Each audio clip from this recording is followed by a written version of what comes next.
அமெரிக்க அதிபர் பைடன் ஏவுகணைகள் நாங்கள் வழங்கிய ஏவுகணைகளை உக்ரைன் பயன்படுத்தலாம் என தெரிவித்திருந்த நிலையில தொடர்ச்சியாகவே இரண்டு நாடுகளுக்கு இடையில ஒரு பதற்றமான ஒரு சூழல் நிலவியது.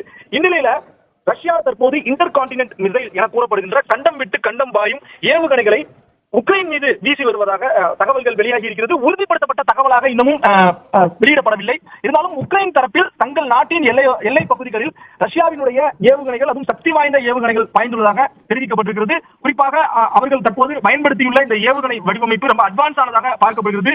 உக்ரைனினுடைய கியூ நகரத்தின் அருகே இந்த ஏவுகணைகள் நிலைகளை குறிவைத்து தாக்குதல் நடத்தப்பட்டிருப்பதாக கூறப்படுகிறது. நேற்று முன்தினம் உக்ரைனில் இருந்து அமெரிக்க தயாரிப்பு ஏவுகணைகளை 6 ஏவுகணைகள் வீசியதாக கூறப்படுகிறது. அந்த 6 ஏவுகணைகள் ஒரே ஒரு ஏவுகணை மட்டும் ரஷ்யாவினுடைய ராணுவ நிலைகளின் மீது விழுந்துள்ளதாக அதிகாரப்பூர்வ தகவல்கள் தெரிவித்திருந்தது. இந்நிலையில ரஷ்யா எப்போது பதிலடி கொடுக்கும் என ஒரு எதிர்பார்ப்பு நிலவிய நிலையில ரஷ்யா கண்டம் விட்டு கண்டம் பாயும் ஏவுகணைகளை உக்ரைன் மீது சரமாரியாக வீசி வருவதாக தற்போது தகவல்கள் வெளியாகி இருக்கிறது.